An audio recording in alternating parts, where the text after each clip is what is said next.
Go. Okay.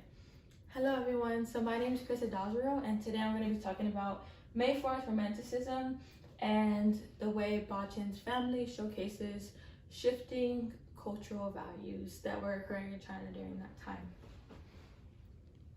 So it's important to note that the May 4th movement occurred May 4th, 1919, and was actually a part of a larger movement that included the New Culture movement. And both of these movements had actually been brewing for a few years before the actual May 4th event happened.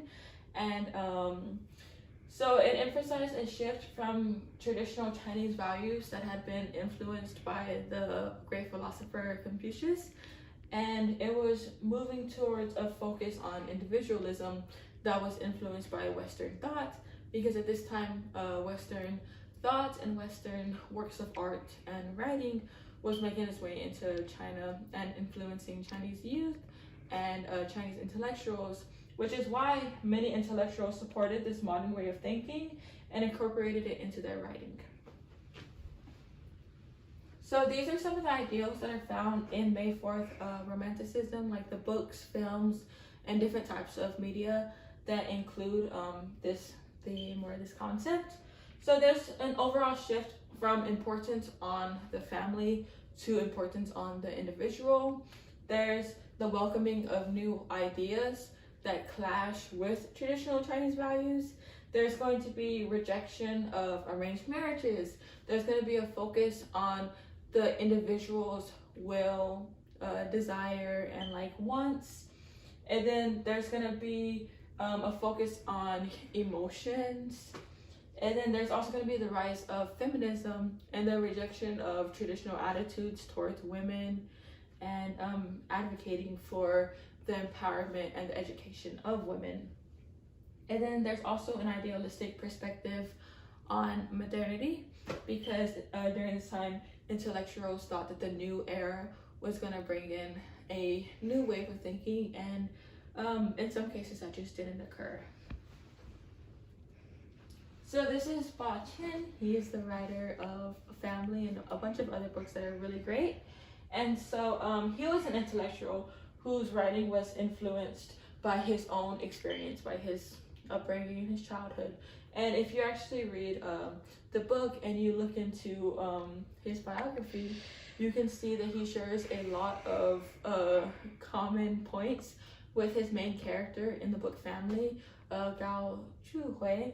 So he grew up in a pretty turbulent time in China's history, which influenced his thoughts and his writings.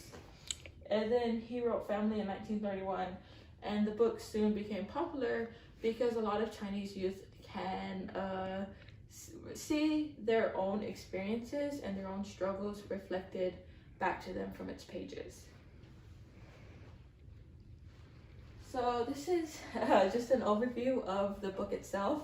So Family focuses on three brothers of the Gao family, which is an affluent family in Chengdu. And through the eyes of the Gao brothers and their family, we see the clash of traditional values and the emerging new values that were coming during this time.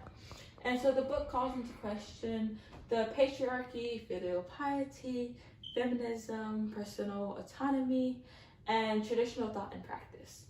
So each member of the Gao family has a position and expectations, and the book shows the way that the three brothers either meet or deny that expectation that the family has of them. So this is Gao Zhuhui.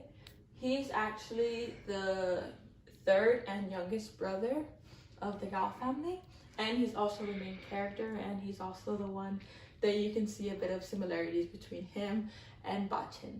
So he best characterizes the ideas of the New Culture movement, and in him we can see the way that the writers of the era actually romanticized the May 4th movement, because he embodies a lot of the ideals that characterize the movement itself.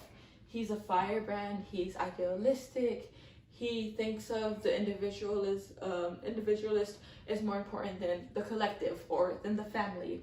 And he's bold, he's rebellious, he's unafraid to challenge authority, and he's very strong in his own way of thinking, and he doesn't care about the status quo or how things should be. He cares about the way that he feels that things should be, not the way that things are.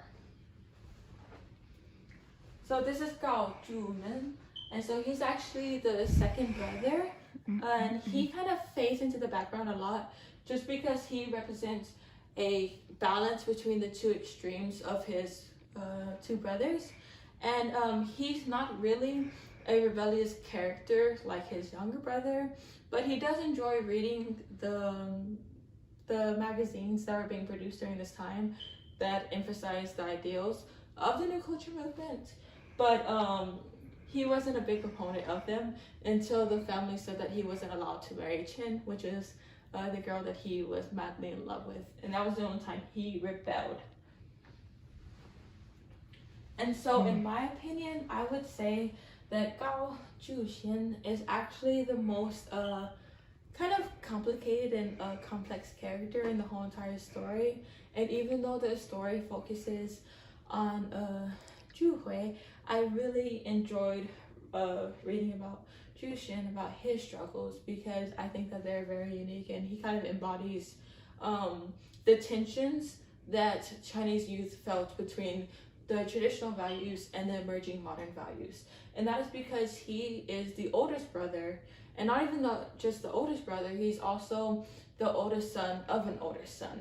So then he's actually head of the first household of the Gao family compound, which means he has to act as a go-between between the family's patriarch, which is the grandfather, and the other members of the household itself.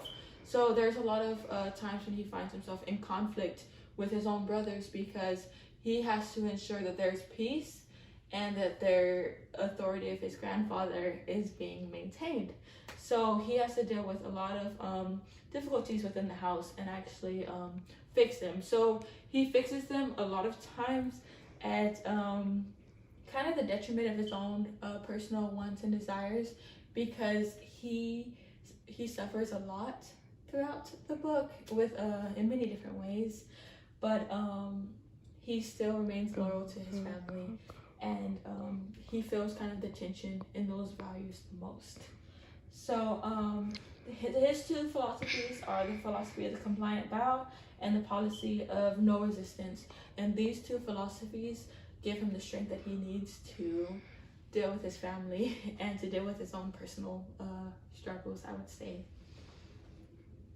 So here are additional sources, and you'll see them in the PowerPoint that I send you. So if you're more interested in May 4th Romanticism, I am including a list of other books, movies, and magazines that were written during that time period, as well as modern day scholars analyzing that time period and putting their own spin on things and viewing it from the perspective of today and being able to look back and see the result of that movement. So I will be including that. So thank you very much for listening to my presentation today. I hope you enjoyed it, and I hope you have a very good day or good night. So thank you very much. 谢谢。